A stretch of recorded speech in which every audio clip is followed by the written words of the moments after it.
Lançado em 1988, Bloodsport, ou como ficou conhecido aqui, O Grande Dragão Branco, com Jean-Claude Van Damme no papel de Frank Dux, foi um sucesso. Foi o filme que impulsionou a carreira do Van Damme lá pro status de astro lá dos anos 80, da pancadaria. Era... Vou fazer não para ficar. Pois é, era ele mesmo que fazia aquelas coisas todas. Pois bem, hoje aqui agora eu estou trazendo para você curiosidades a respeito de O Grande Dragão Branco. E entre elas, chega mais. Frank Dux, ele foi responsável ali, né, por tudo ali. Ele estava lá por trás fazendo tudo. E Frank Dux, quando viu Van Damme, começou a fazer o treinamento com ele.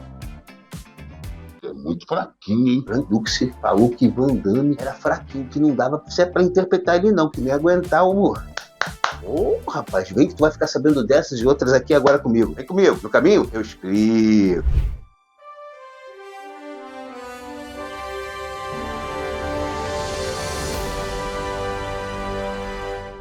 Em 1988, quando o cinema de ação estava em seu auge, surgiu um filme que mudaria para sempre a carreira de Jean-Claude Van Damme e consolidaria seu nome entre os grandes astros do cinema de ação. Mas a história por trás desse clássico vai muito, mas muito além do que se viu nas telas. Hoje, vamos mergulhar nos bastidores, segredos e curiosidades que transformaram O Grande Dragão Branco em uma lenda. A inspiração por trás do filme. Talvez você não saiba, mas o filme foi inspirado na história real de Frank Dux, um suposto artista marcial que alegava ter participado e vencido um torneio secreto chamado Kumite. Frank Dux é uma figura polêmica e até hoje suas histórias são alvos de grandes debates entre os especialistas marciais. Ele diz ter servido a CIA, derrotado centenas de lutadores e estabelecido recordes impossíveis. Mas, apesar da dúvida sobre a veracidade das afirmações, seu legado vive através do filme que ajudou a criar. Jean-Claude Van Damme, de garçom a estrela de ação. Antes de se tornar ícone do cinema de artes marciais, Van Damme era apenas um jovem belga com um sonho. Ele chegou aos Estados Unidos com poucos dólares no bolso e trabalhou como motorista, garçom e instrutor de aeróbica enquanto tentava conseguir um papel em Hollywood. A virada veio quando ele conseguiu uma audição para O Grande Dragão Branco. Sua flexibilidade, carisma e habilidade em artes marciais impressionaram os produtores e o papel de Frank Dux caiu em suas mãos. As lutas e o treinamento intenso. Se tem algo que torna esse filme inesquecível, são as cenas de luta. Diferente de muitos filmes da época que usavam cortes rápidos e dublês, Van Damme fazia suas próprias coreografias e golpes, trazendo um realismo brutal ao filme. A coreografia das lutas foi inspirada em diferentes estilos marciais, criando um espetáculo visual impressionante. Além disso, Van Damme passava horas treinando para aperfeiçoar seus chutes e a lendária abertura de pernas, que se tornaria uma de suas marcas registradas. Um vilão inesquecível. Todo grande herói precisa de um antagonista à altura. Pois é, e Chong Li, interpretado por Bolo Yan, cumpriu muito bem essa tarefa. Com uma presença intimidadora, seu olhar frio e golpes devastadores, ele se tornou um dos vilões mais memoráveis do cinema de luta. A batalha final entre ele e Frank Dux é uma das mais icônicas do gênero de ação até hoje. Curiosidades dos bastidores. Você sabia que Jean-Claude Van Damme ajudou a editar o filme? Sim. Depois das filmagens, o material bruto não estava convencendo os produtores. Van Damme, que acreditava no potencial do longa, se ofereceu para ajudar a reestruturar as cenas da luta, tornando-as mais dinâmicas e impactantes. Graças a isso, o filme foi lançado e se tornou um sucesso instantâneo. Outra curiosidade interessante é que Bolo Yan, o Chong Li, é um verdadeiro mestre das artes marciais.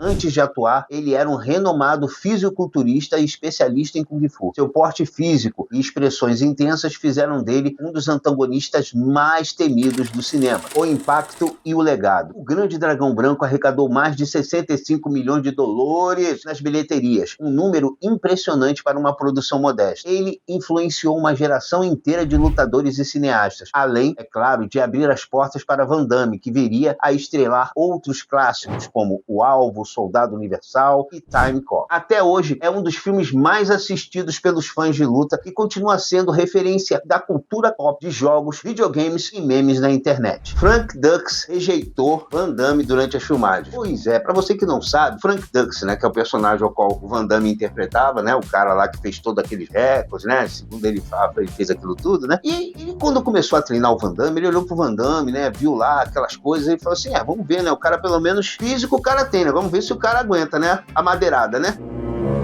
É estranho isso. Bom, aí ele falou, vamos ver se o cara aguenta, né, o treinamento. Mas não é que o Van Damme Não aguentou, não? Pois é, parceiro, o próprio Frank Dux conta lá, nos bastidores do Dragão Branco, que o Van Damme penou para poder acompanhar os treinamentos que ele fazia, de tão rigorosos que eram. Sabia disso? Sabia não. Sabia que o Van Damme... você sabe qual é essa expressão, né? Pois é, sabia não. Então, para ficar por dentro dessas e outras informações, vem muito mais curiosidade dos anos 80, que eu sei que você gosta. É da nossa época, pois é. Eu vou trazer para vocês, mas para vocês não perderem, vocês precisam se inscrever no canal, ativar o sino das notificações para que todo vídeo novo que subir na plataforma YouTube... YouTube? Não sei. Pois é, o YouTube ele possa te notificar e você possa vir aqui assistir com esse bando de loucos que não são poucos enquanto com você. Vem comigo, no caminho? Explico.